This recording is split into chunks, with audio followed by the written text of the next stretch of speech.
Anong klasing puwersa ang kayang pumatay ng ganito karaming buhay sa isang iglap? Walang lindol, walang pagsabog at walang anumang senyales ng labanan o pag-atake. Isang misteryo na bumalot sa lugar na ito at isang katanungan na halos walang makasagot. Sa gitna ng trahedya, natuklasan ang isang mapanganib na sikreto na nakatago sa ilalim ng lupa.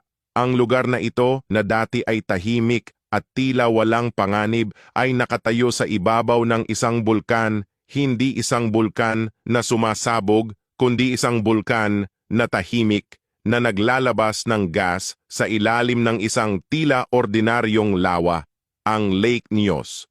Sa ilalim ng lawa na ito, sa loob ng maraming taon, ay unti-unting naipon ang carbon dioxide na mula sa bulkan.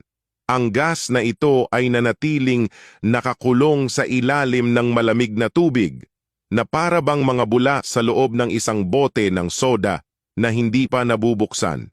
Ngunit sa hindi inaasahang gabi na iyon, bigla itong pumutok.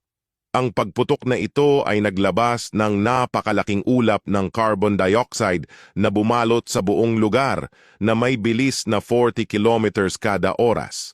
Walang tao, hayop o insekto ang nakaligtas sa mapanganib na ulap na ito.